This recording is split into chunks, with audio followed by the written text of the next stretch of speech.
You just tell me when. When? Hello to everybody out there.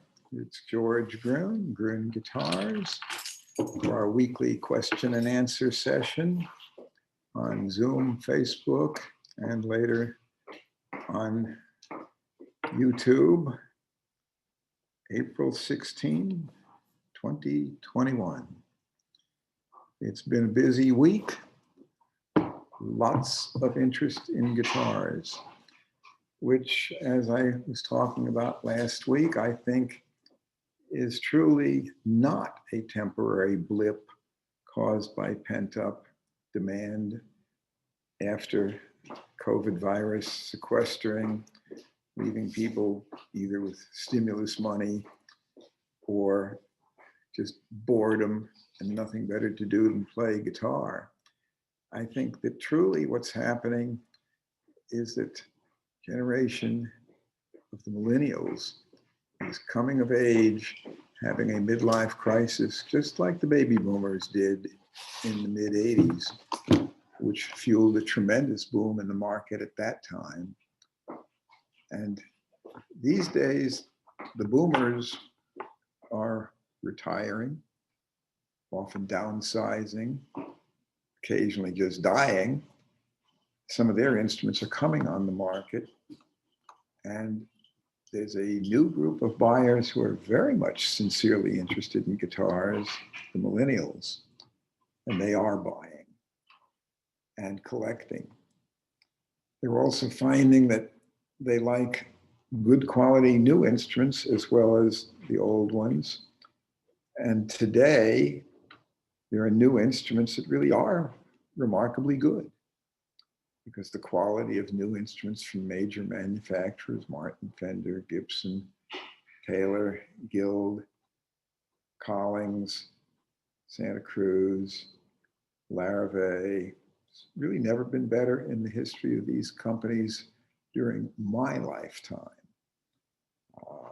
I still am a big fan of pre-World War II acoustics and 50s and early 60s electrics.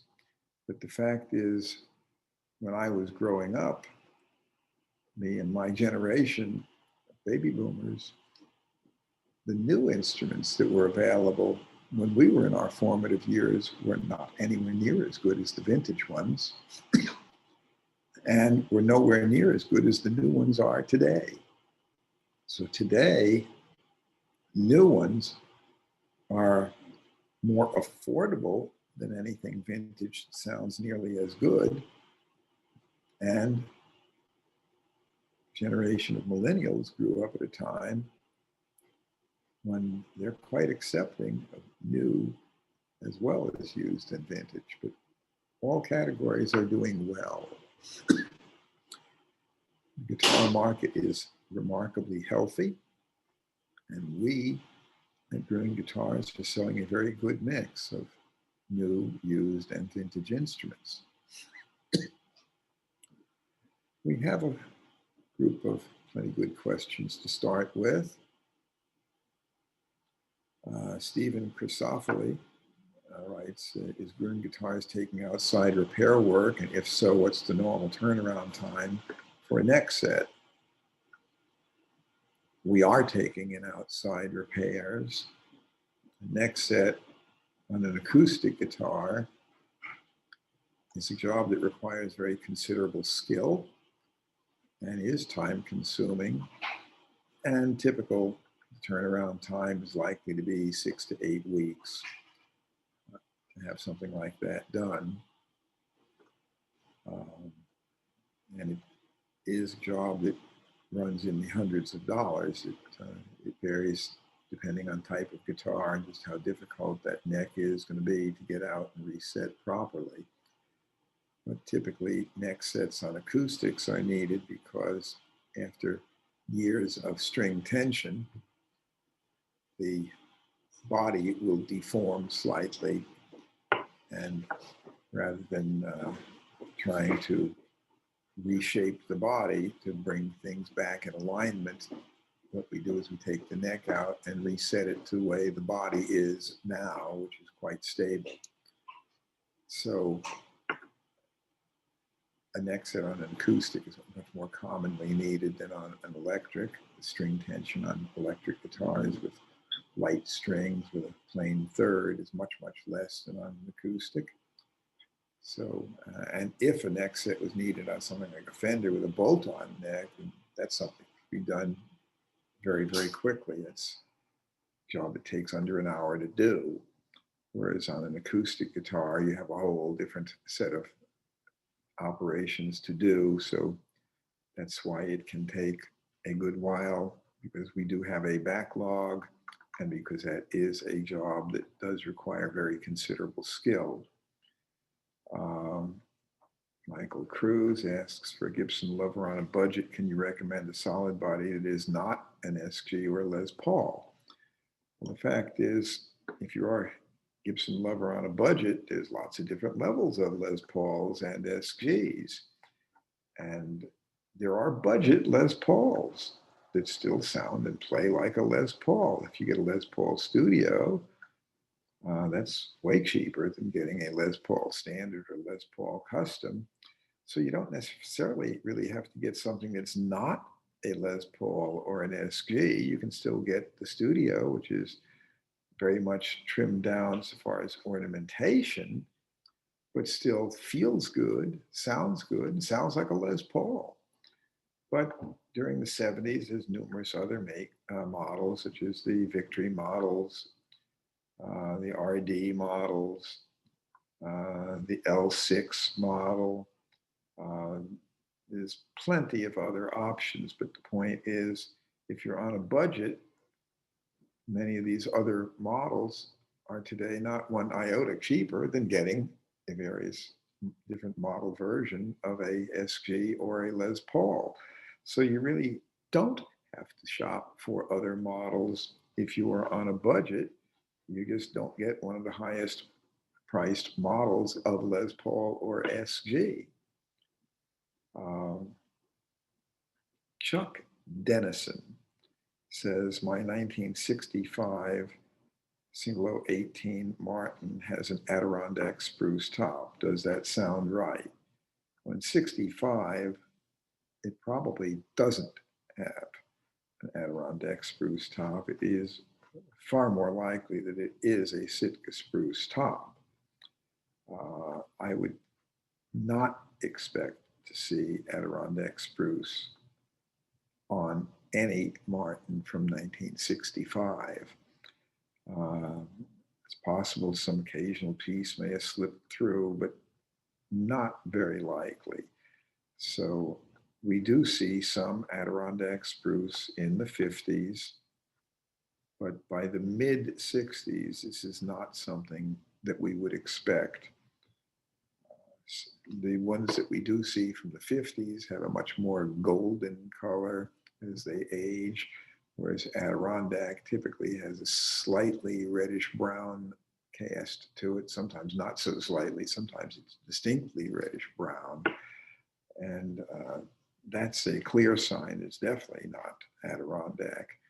But the Adirondack spruce models that we do encounter from the 1950s do sound notably different, and we can get a higher price for those. They're more sought after, but they're also much, much more rare.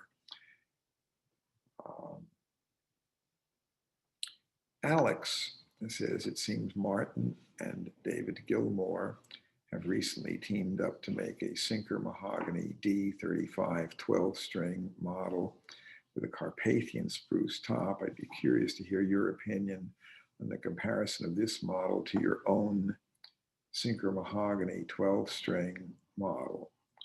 Well, these guitars are really very different in specs. The David Gilmour model is a D35 12-string, so it has a dreadnought-sized body. It's a much deeper body, and it is a shorter body. The 12-string model Sinker that he's referring to is a quadruple O size 12 fret slot head neck. It's the extended length 12 fret body. and it's 16 inches wide, whereas the Dreadnought is 15 and 5/8, but the Dreadnought is 4 and 7/8 deep, whereas the quadruple O body is only 4 and 1/8 deep. The Gilmore model has a solid peg head, whereas the Gruhn sinker model has sinker mahogany neck block, interior linings, back and sides. The Gilmore model would have just sinker mahogany on the back and sides, and standard mahogany for the neck and other components. They're just two completely different beasts. But Carpathian spruce and Adirondack spruce sound remarkably similar and are both very high quality wood. The Carpathian spruce trees typically grow slowly. It's a high altitude spruce, and most of the trees are not as big as some of the Adirondack spruce. So it's somewhat difficult to get really good quality without run out of the grain on the edges. On the getting a big enough piece to do a really nice top is more difficult than getting it with Adirondack. But on a good piece of Carpathian, it is fine stuff. It also typically will have the darker grain lines because in really cold winters, they tend to produce a very dark, prominent grain line. But Carpathian spruce, so far as sound, is very good stuff. But the Gilmore model is a fundamentally different guitar. So it's sort of like comparing apples and pineapples. They may both have apple as part of the name, but the pineapple and the regular apple tree produce fruit that tastes real different. So these are not really equivalent guitars. The other thing is that on the Gilmore model, it was designed with Gilmore and an overseas dealer, and almost all of those are going strictly to Europe, and only a very small number of those are going to be available in the USA. So if you're wanting one of those, it's probably going to be real hard to get it. Whereas on our 12 strings, it's a limited production model for our own. It's limited to however many I order, which is not near as many as I do on the 6-string models, but the 12-string model sinkers that we do have are extremely good sounding guitars. I designed them to be what I thought would produce the best sounding 12-string that I could imagine. And so far, I've been very pleased with the way they are. We have Jerry asking, just want to ask what it was like letting brother Duane Allman sit and pick out his dobro. Was he talkative or quiet? And he came and visited me. I guess that would have been in 1969, which was, I had just moved to Nashville. I didn't yet have a shop open. And Duane and one of his friends his friend played in a group called Mother Earth with Tracy Nelson. They came to my apartment. Duane was actually fairly quiet. He was a little bit fearful of my pet snakes, but he did pick out a dobro. And it was before the Allman Band was really bringing in big money. Duane said he could pay me $50 a month, which I agreed to do. So he got the dobro, and every month for a while, I'd get a $50 check. And needless to say, history is such that we know today just how great a player, how important and influential he really was when it comes to slide electric guitar. That boy was a genius. And it's a great tragedy that he died young on a motorcycle. But motorcycles to this day scare me. They make me nervous. Get Corey. Anyway, so what I would say is my memory of that day is not like it was just yesterday in my mind. It was not as memorable as you might think. In my mind, I remember my first meeting with Eric Clapton better. I remember meeting so many folks when I was starting out in Nashville. But Duane still is one of the few that I remember who came to my apartment before I even had opened the store. So that is one of the things I really remember, is that he was not yet noted as a huge star, but he was noted as very much up and coming, and that those who were in the know recognized that he was very special and that he was bound to be going places, and they were right. And I certainly recognized him as a great player. And my experience with him was that as just a person who was confident of his abilities as a player, but still humble, and a very just down to earth, good guy. I'd have to say he was very fine. And it was a good experience meeting him. And some further contacts later with him were always uniformly good. Tom says, in the future, I may need to ship a couple of guitars overseas. One of them is a hollow body. What would be the best way for me to do this? Well, there's a lot of things that go into this. First, it depends very much what kind of wood and other products are in this guitar. What make, what model, what year. If it's a vintage older guitar made before 1970, especially if it's an acoustic, but even if it's something like a Gibson or Fender electric, there is a high probability that it may have Brazilian rosewood, if not for the back and sides, for the fingerboard. So it could be a solid body electric and still have Brazilian rosewood. All the rosewood fingerboards on Gibsons prior to about 67 were Brazilian rosewood. On Martin, and they were using Brazilian rosewood right through till late 69. With Fender, they were using Brazilian rosewood at least through the mid 1960s. And this is an endangered species material that requires a very special permit that is expensive and difficult to obtain. And if you are going to ship it legally, you have real issues there. Also, if it has mother of pearl inlay, legally this requires a pearl permit, which costs about $100. And because it's anything that's a non-domestic animal product, and by non-domestic, I mean domesticated.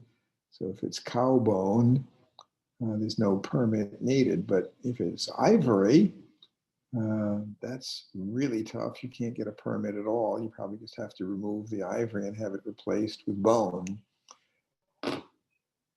So far as companies that ship, you can ship with FedEx, you can ship with Purolator, you can ship with UPS, and some items, depending on weight and where it's going, you can send by the post office. I would view the post office as perhaps the least reliable of those. Usually Purolator gives a better price than you can get from FedEx or UPS. But depending on where overseas you're sending it, prices for shipping are much higher now than they used to be. And it's not as simple as just taking 5 minutes to fill out a customs form. There are times, depending on what kind of wood is in there, you may find it's a lot of difficulty to send it at all. So much so that in many instances, it's much simpler if you're selling something to just not ship overseas at all. And there are manufacturers of various components, such as Stuart McDonald, that supplies a large number of bone nuts and saddles, and they find it too much trouble to deal with it overseas. They just don't do it. They sell domestically or not at all. And if some overseas person wants it and they don't want to ship it, if this overseas person has a friend in the USA that they can ship it to, they'll do that and let the two parties do their own thing, however they want to ship it. But the fact is, it's not as straightforward and simple or as cheap as it used to be. So if you have further questions on that, just call me here, 615-256-2033, or just email me, george@guitars.com. I'm readily available. Nick says, I have occasionally seen guitars with Pernambuco back and sides. What is the tonal quality of that wood, and why is it seldom used? Well, Pernambuco is the wood used on some of the highest priced, finest violin bows. It's not cheap, and it typically doesn't come in pieces big enough to use for backs and sides on a guitar or even a fingerboard. I don't recall ever seeing a guitar with Pernambuco back and sides, so I'm not going to offer very much of an opinion regarding it as a guitar would, because I have no experience with any guitars with Pernambuco back and sides. The wood looks a bit similar to mahogany, but it is a distinctly different wood, and it is ideally suited to violin bows. So why is it seldom used? It's not readily available, especially not in pieces big enough. And it just wouldn't be economically, or on multiple levels, it just wouldn't be really practical. And when it comes down to the grain pattern of it, it's not anything that would look particularly spectacular on a guitar. In general, the grain looks very similar to mahogany, but it is a distinctly different wood. And you wouldn't make violin bows out of mahogany, but you sure can out of Pernambuco. It just has the right properties for that, but that's not the properties that you necessarily need for a guitar back and sides. We have a question from John C. Says, I have a question regarding guitar manufacturers' published list prices. Do they reflect the true market value of the instruments, or are the list prices inflated on certain models to enable retailers to offer discounts and still achieve satisfactory gross profit margins? Well, in some ways, it's a loaded question, and there's no straight answer that applies to all of the manufacturers.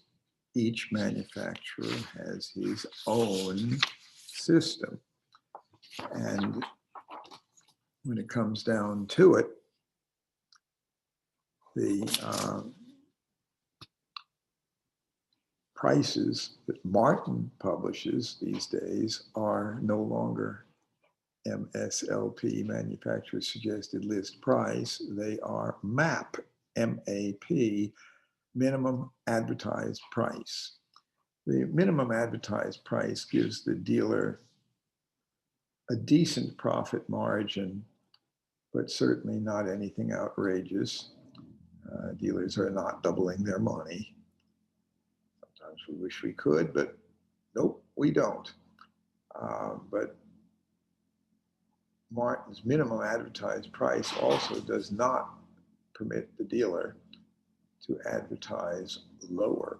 It is strictly prohibited in the Martin dealer contract for any dealer to publish pricing lower than MAP. And typically, most dealers, therefore, are advertising at MAP, and in most cases, actually selling at MAP. It's not to say that if you have a trade-in that they won't work around that and figure out how much trade-in value, and it may end up where you're going to pay less. And it's conceivable that off the record, somebody might do something at a bit more of a discount. But right now, especially with Martin being back ordered considerably, and most other manufacturers also being back ordered considerably, there's really not much incentive for dealers to get into a price war and to offer lower than MAP. We have a hard enough time getting enough. So if they are selling quicker than we can get them, why discount them below MAP? MAP leaves the dealer an honest margin, and that is pretty well what it is. But each manufacturer has their own policy with regard to pricing at MAP or not. In the EU, European Union, MAP price is verboten illegal.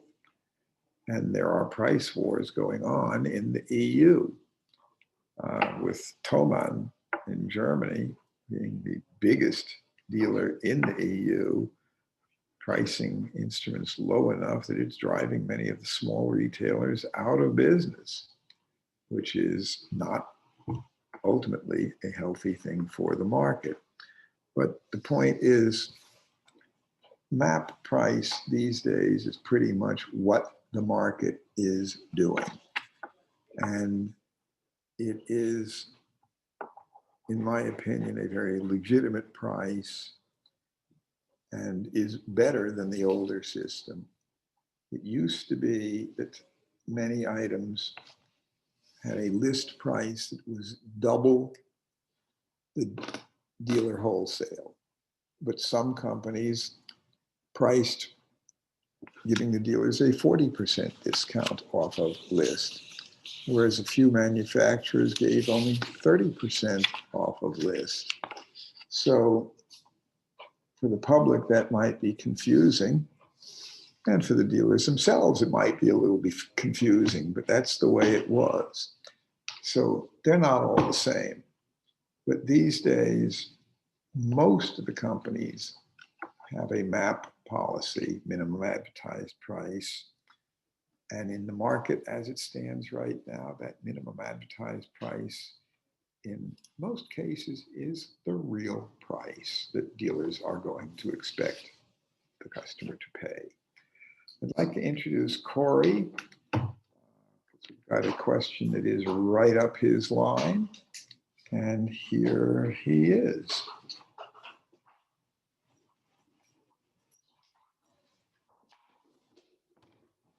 Thank you, George. Hello, everybody.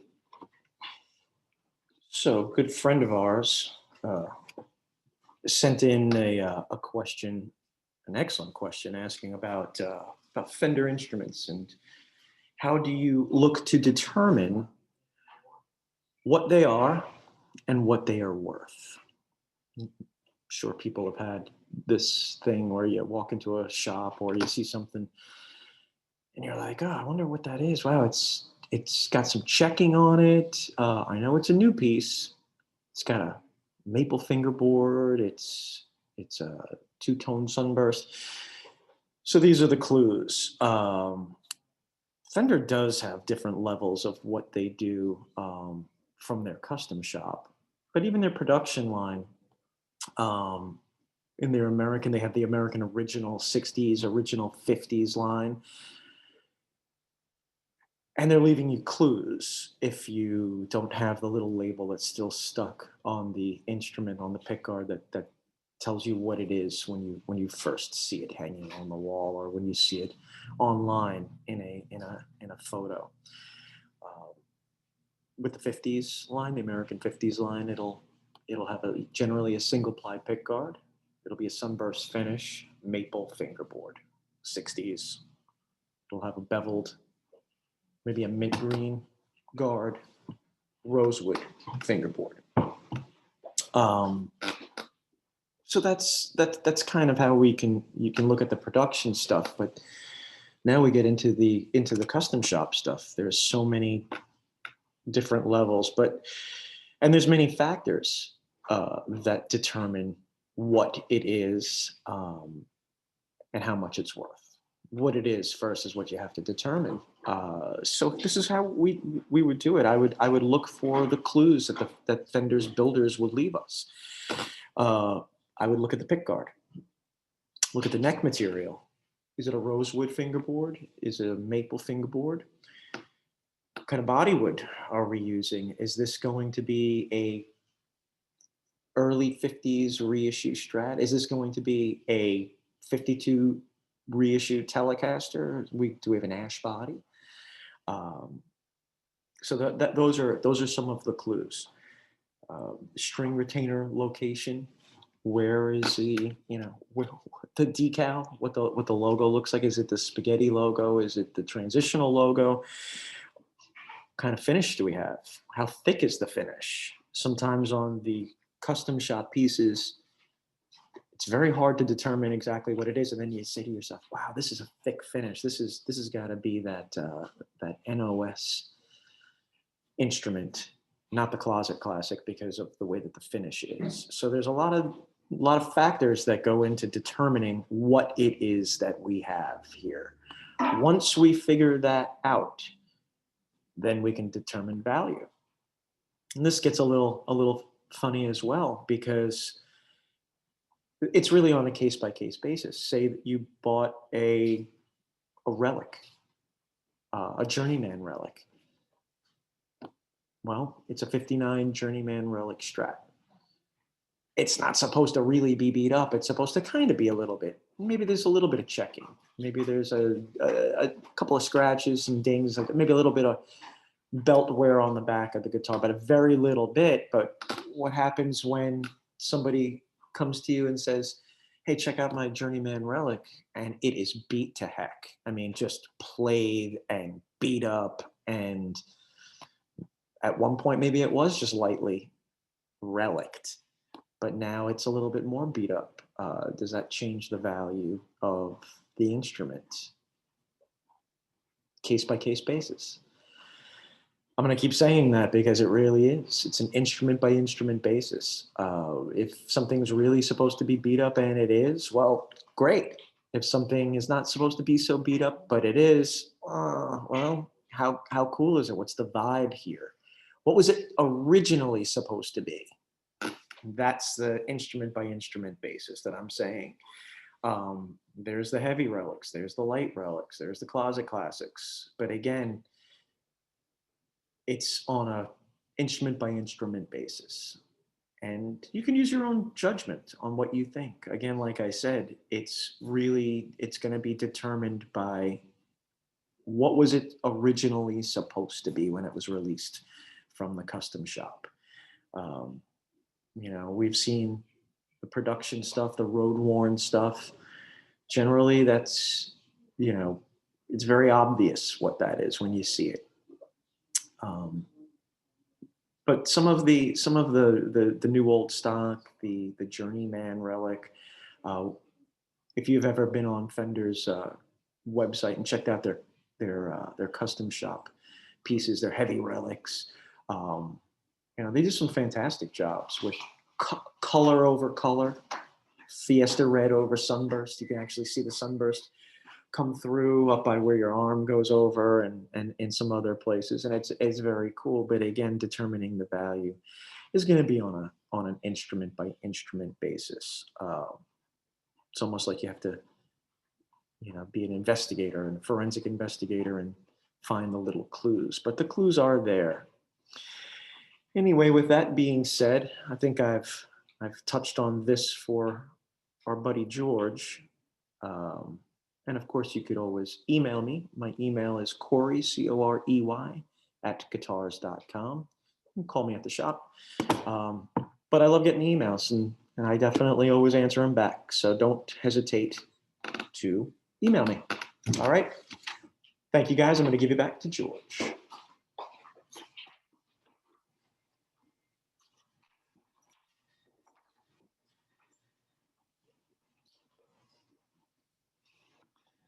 Well, here I am back again.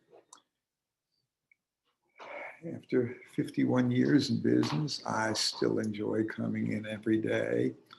And it's non-repetitive, which is one of the things that makes it interesting. I never know what people are going to bring in.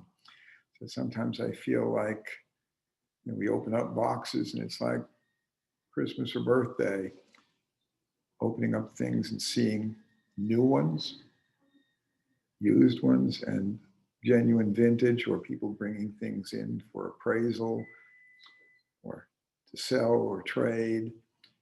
There's always things that can make life interesting. And here's one that was brought in today, 1941 Gibson J55 model. It's a very rare guitar. They only made these from about 39 and into early 42. Not very many of these made, and this is in beautiful condition. The only alteration on it is that the tuner buttons had crumbled and they put new tuners on, which I wish they hadn't, because see, if you look close, you can see there's a screw hole visible. The screw holes from the new tuners don't match up. The only ones that you can actually see is the ones right there at the top. It'll be easy enough to get the right tuners back on, because all that was wrong was the tuners had buttons, plastic buttons that were crumbling. And it's easy enough to replace the tuner buttons. You don't have to replace tuners. And I can hardly emphasize it more. Don't replace original tuners, because tuner buttons of plastic are deteriorating. You can replace the buttons to make the tuners functional, but you should not do this. But in this case, the harm done was very minimal. When we're done, we would be able to touch that up. It would be virtually invisible that we can get the original tuners back on, and it will look great. The guitar needs very little work. It's great to see sometimes instruments that have been in the same family the whole time and come through in great shape, because that's a guitar from 1941, so it's older than me. I'm from 1945. And if you look at it, it looks not quite new, but darn close.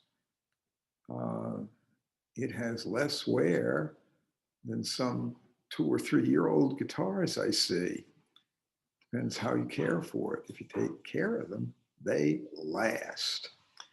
And that instrument needs only the most minor of work. It's minimal setup work and just restore the original tuners. And it's rare that we see one of that age that's really in such great condition. But that's sort of thing that does make the day exciting and inspiring. We never know what we're going to see, but it seems like plenty frequently people bring in things that add enough interest to just add that extra spice to life. We have a non-repetitive job, and we're dealing new, used, and vintage. But the used and vintage means that we're exposed to virtually every maker that ever made a guitar, banjo, or mandolin. We have the possibility of encountering them. If you're dealing new, you have a much more limited palette. You know what the makers are offering right now, and you order the models you think you're going to get, and you get plenty of them. but not near as much variety as what we're seeing, because we have access to all the models ever made by all the makers during the entire history of instrument making. So that's a pretty broad selection and enough to make it really interesting to be here and inspires me to keep going and to truly enjoy what I do. Terry W. has a question. Some of my vintage guitar cases are very worn. One Martin case from the 40s is missing a latch and the handle is falling apart. I can easily buy cases to transport these instruments and have already done that for some. I'm concerned that repairing these original cases will devalue guitar with original case if package is offered for sale. Should I leave them alone or fix them? Well, we frequently replace case handles if they are just completely worn or if they're missing. And it's still possible to get some components that are very similar to the originals.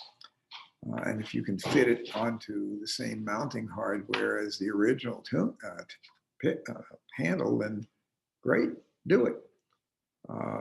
That's not going to hurt it. If there's a latch that's non-functional, it is sometimes possible to fix it, or in some cases, virtually identical latches are still being produced. And if you know how, you can install a new latch. It may not be worth exactly as much as if it were pristine, perfect original, but if you can mount a latch that matches,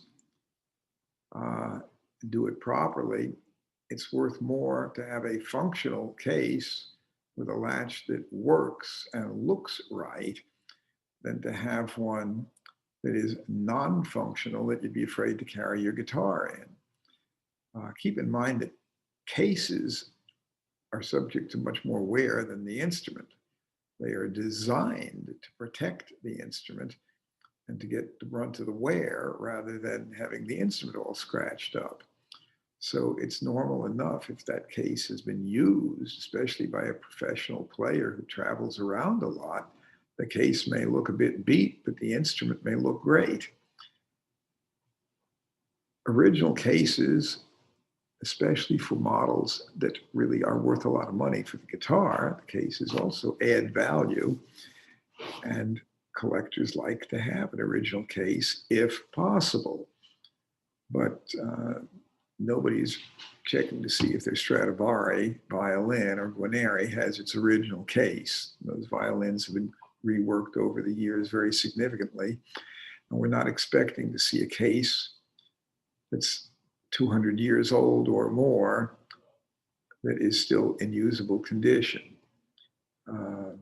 I have shown things like my 1842 Martin that has its original case and the case is still usable, but frankly, I wouldn't use it for traveling around, and that's a guitar I wouldn't use for traveling around either. It's more an interesting museum piece. It does sound good and it does play well, but I wouldn't take that out on the road.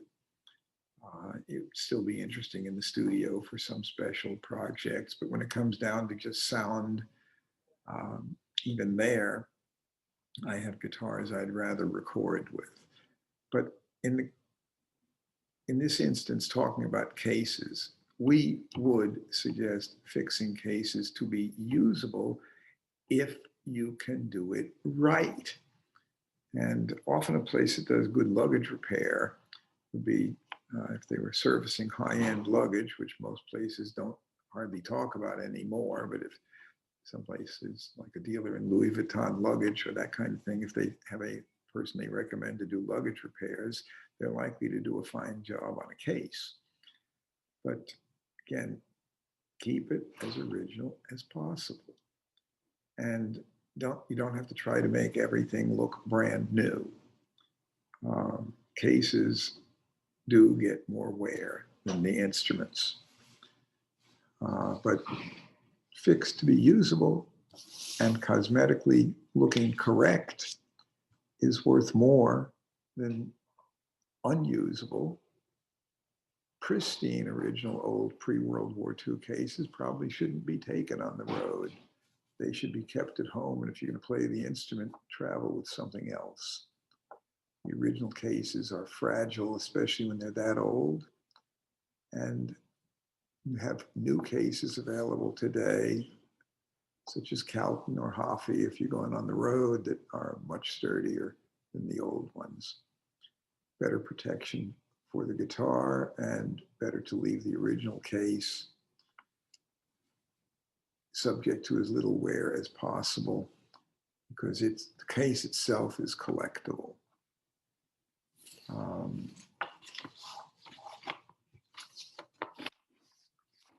We've got a few other questions. Shane Millard says, my son is looking at buying a 2008 D28 Martin with non-scalloped forward shifted braces. What's your opinion of this design? The new D28 is a plenty good guitar. I personally like the forward shifted scalloped brace pattern on the HD28 better. And I find it somewhat hard to understand why they didn't do the scalloping on the bracing on the standard D28. But for just a little bit more money, you can get an HD28 that not only has scalloped bracing, but also has the herringbone top trim and the zigzag back stripe and the slotted diamond-shaped fingerboard inlays. It looks very much like a mid-1930s D28. And if you're going to spring for something as expensive as the new D28, I'd go ahead and do that. But the 2018 D28 with non-scallop bracing should still be a plenty good guitar. But not, in my opinion, as good as the same age HD28. So I'll leave it at that. It's an okay guitar if it's priced right, but for a similar price, you could get an HD28, and I'd like it. Jay, question, would you help me name my 0015M? No, but really would love you to name it. Well, I'm not sure how good I am at naming guitars. I have trouble enough naming my snakes, my turtle, my cats. Some of them don't even have very imaginative names. I have a snake, it's named Cuddles, another one that's Curly. I have a turtle, tortoise actually. My marginated tortoise is named Shelly, Shelton, Shelly for short. But a 0015M is a uniform brown color. So maybe Eric Clapton's name for one of his Stratocasters would work for your guitars, Brownie. Brownie, that guitar brought a high dollar, hundreds of thousands of dollars at auction. So maybe that's a good name for yours, because yours sure is brown. So we'll say Brownie will be my suggestion for the day on that one. Wesley Dalton asks for my opinion and thoughts on the sound and quality of the Gibson Sheryl Crow signature acoustic based on a 1962 country western Gibson. And I've not had a lot of those, but I've seen some. And they are the quality of the new Gibsons that come out of Bozeman, Montana, which is actually pretty good. It's way better than what Gibson made in the 70s. And actually compares relatively well to the original 62 model. So it is a good guitar. And Gibson's quality these days is quite good. And the new owners are putting significant effort into maintaining a good quality level. So I don't have anything disparaging to say about those. They look and sound pretty darn good, and they are relatively faithful to Cheryl's original. Um, Earl asks for my opinion on Rigel mandolins compared to Gibson mandolins. They're so different. I don't have a Rigel up here right now. We have one downstairs, but it's shaped rather modernistic and with curved edges, where um, rather than having straight vertical sides, they actually are almost a rounded edge, no bindings, top or back, and body shapes that are almost reminiscent of a Fender guitar. And they sound pretty good, but particularly plugged in. The performers I know who use them for the most part are playing with a pickup, and they play well and they sound pretty good. Do I prefer them over Gibsons? The one word answer is no. And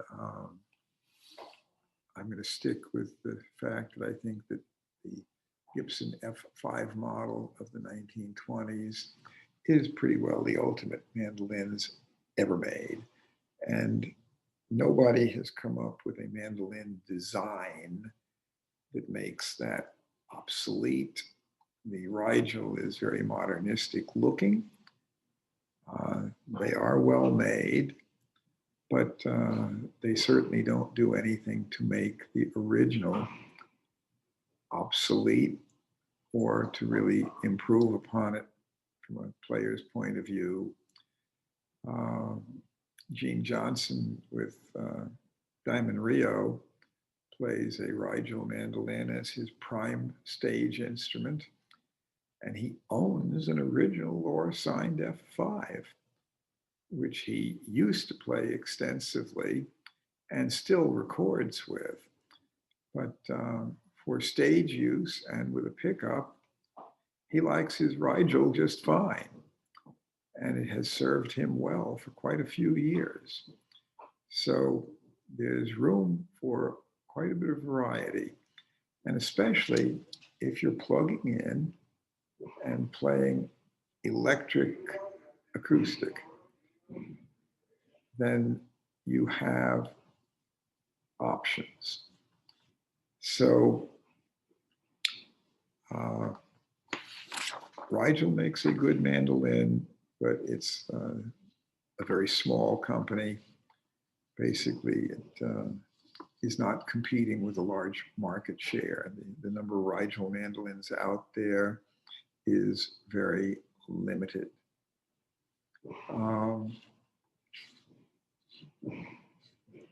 We have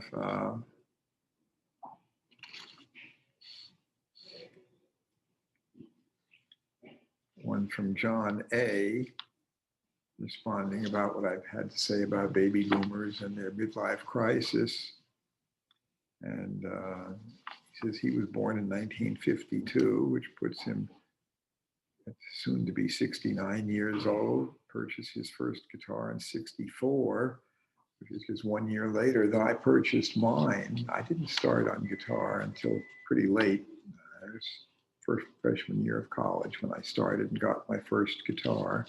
Although I had been looking at guitars, and a younger brother who played before I did, so I had friends who played.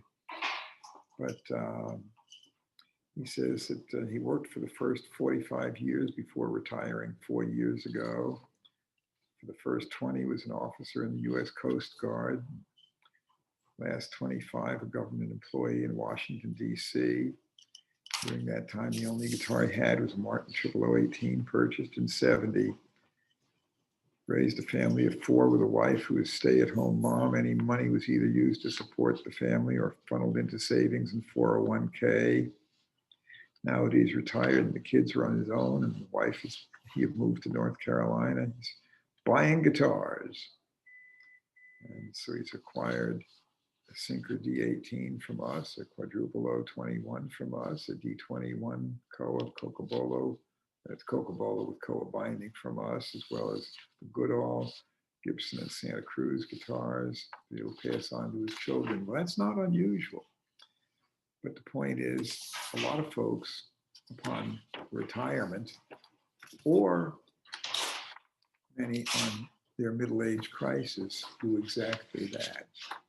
And right now, what I see is a lot of people who are millennials are starting to have their midlife crisis, and this is great for guitar sales. Ken says, I have a Gallagher Doc Watson cutaway model with random white blisters on the finish, just on the sides and neck. The top looks perfect. Can these be spot repaired, or will the entire guitar need to be stripped? I love the guitar. It sounds good. I sure don't want to mess up trying to fix it. Without seeing the guitar, I can't give you a really straight answer. But I do know that there were times in the past when Gallagher had problems with Sherwin-Williams lacquer, and it caused problems. And sometimes these problems would take a few years to show up. But there have been a number of companies that have had lacquer finish problems. And without seeing it, I can't give you a straight answer. But in general, stripping a guitar and refinishing is likely to reduce value. Right now, the value is a bit reduced because it may look funky. But as long as it's perfectly functional and plays just fine, financially, you're probably going to be better off to leave it alone, unless it's causing real problems, which I don't see that it is. It's not causing any problem with playability, and it's on the sides and the neck. The audience doesn't see it. If it bugs you, then send me photos. Let me look, at least. If you're not located where you can bring it in, then send pictures and I'll offer more of an opinion. But George@guitars.com. So Michael Cruz says, opinion on a 1981 Fender Lead One, horrible paint job, fading and cracking, cool pickup with the phaser. Well, I'm not quite sure what the opinion is you want, but if the finish is fading and cracking, again, it will cost you more money on a Lead One model Fender to refinish it than you will increase the value, even if you do a great job. It's not a guitar that's highly sought by collectors. It's a good utility tool. And from a player's point of view, leave it alone. There's plenty of people who pay extra to have jobs relicked. You know, if you buy a brand new Fender with relic finish, you pay more than if it's a closet classic. More relicking they do, the more they charge. Well, it seems to me you got a relic job now. And there's a whole lot of players who seem to go for those. But so far as will you increase its value by refinishing it, you'll reduce its value if the job isn't really great. And if you have a really great refinish, it's probably not going to be worth near as much value increase than as it costs you to do the job. So unless it's interfering with the playability of the instrument, I'd just leave it alone. Peter Garfinkel says he's considering purchasing a vintage 40s or 50s J45. Are there particular years he should look for that I feel have great tone? Well, in general, all the ones from the 40s are really fine. And the guitars made at least through the very early 1960s, that still are old enough to have the non-adjustable saddle, tend to be really fine instruments. The ones with the adjustable saddle do not appeal to me nearly as much, which is pretty much almost anything from about 61 onward. But still, even there, it's worth listening to them and keeping also in mind the older ones cost more. But certainly all the ones I like are going to be no later than early 1965. After that, the specs change, the neck dimensions change radically, and quite frankly, I don't like them after that. But when I say after that, I'm not talking about the brand new ones today. I'm talking about the ones that are pre-1970, but after mid-1965. Those I don't care for much, and those in the 70s I don't care for at all. But the brand new ones made right now are actually quite respectable guitars.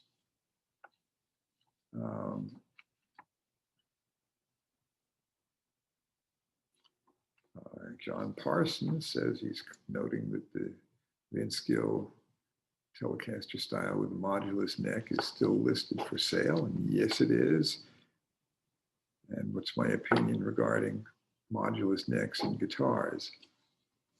The modulus graphite necks are very stable and tend to give a good, very even response on tone. They're fine quality necks.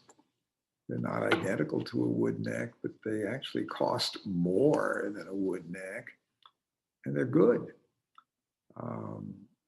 And frankly, I'm surprised the guitar is still here. There's a couple of the ones in the Vince Gill collection that I'm surprised are still here, but they will eventually sell. For example, the LSL Stratocaster is one that Vince used very extensively on stage and in the studio for a period of some years. And if all the guitars in the entire Vince Gill group of instruments were offering for sale, that is the one that's the most significant. The Vince Gill Telly that you're inquiring about, though, with modulus neck, bang for buck, is a fine guitar and maybe one of the best bargains in the bunch. But the LSL Strat is the one with the most significance as memorabilia that he truly did use. And the other one that I think very highly of is the Guild A500. It's a very fine jazz guitar, which he did use some with Time Jumpers, and it sounds as good to my ear plugged in as some of the guitars I've heard that are luthier built that cost as much as $20,000. It sounds remarkably similar to a D'Angelico with the pickup. It's a great electric acoustic. Pablo Richter says, I have a 1934 Martin 0018. It has non-original bar frets. But bar frets, as you know, when you play all day, are rough on your fingers. Would it be disastrous to refret it with normal frets? Should I instead sell it and get a later model? Have you done much of that work? Thank you. A fingerboard that is designed for bar frets is not easily refretted with modern frets. The bar frets have slots that are the full thickness of the fret. It is possible to carefully dress bar frets where they are quite comfortable. And that's something that we could do and could probably set your guitar up with the bar frets that are in it to be comfortable to play. But so far as putting standard modern frets in a bar fret fingerboard, that fingerboard has thicker slots than you would put standard frets into, and that neck has no steel reinforcement in it and was designed for compression fretting, such that bar frets offer. So you will be reducing the structural stability of the neck if you remove the bar frets and put in standard frets without reinforcement in the neck. What I would recommend is taking it to somebody who really is familiar with bar frets, knows how to dress them properly, and have it set up where you'd probably find it quite comfortable. And that is something that we know how to do, and we're not alone in knowing how to do. It requires somebody with skill who knows, is familiar with bar frets.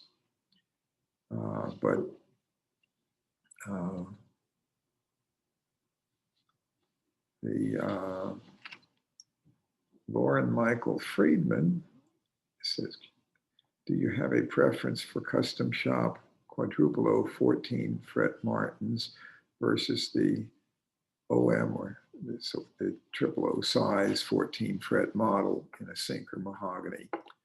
We handled both as customs. Finskill has bought quite a few of the, bought 8 of the quadruple 14 fretters, but he kept 3 and his wife Amy Grant got 1, and each of the Eagles got 1 as a gift from him. They're both very good. Eric Clapton bought one of the 14 fret OM models, what you're calling a 000, 15-inch wide. The OM 15-inch wide model has a more strident percussive sound, whereas the quadruple O has a smoother, more mellow sound. But this is not a matter of good versus bad. It's like a flamenco guitar is more strident and percussive than a classical, but that doesn't mean one's better than the other. They're different personalities. And the OM and the quadruple O are a matter of personal preference. I happen to like both of them. And if one was distinctly better in every way than the other, then we wouldn't be doing both models. I would like to think that there's method to the madness and why I have the different sizes. So we do the D in 12 fret and 14 fret. We do the quadruple O in 12 fret and 14 fret. And we do the OM 000 size also in 12 fret and 14 fret size. So the answer is each has its own unique sound and is different enough that they appeal to different folks, depends on your particular playing technique, your style. But we feel that they are equivalent in quality, but they are distinctly different in personality. And if you wish to talk more about that, I'm quite easy to reach.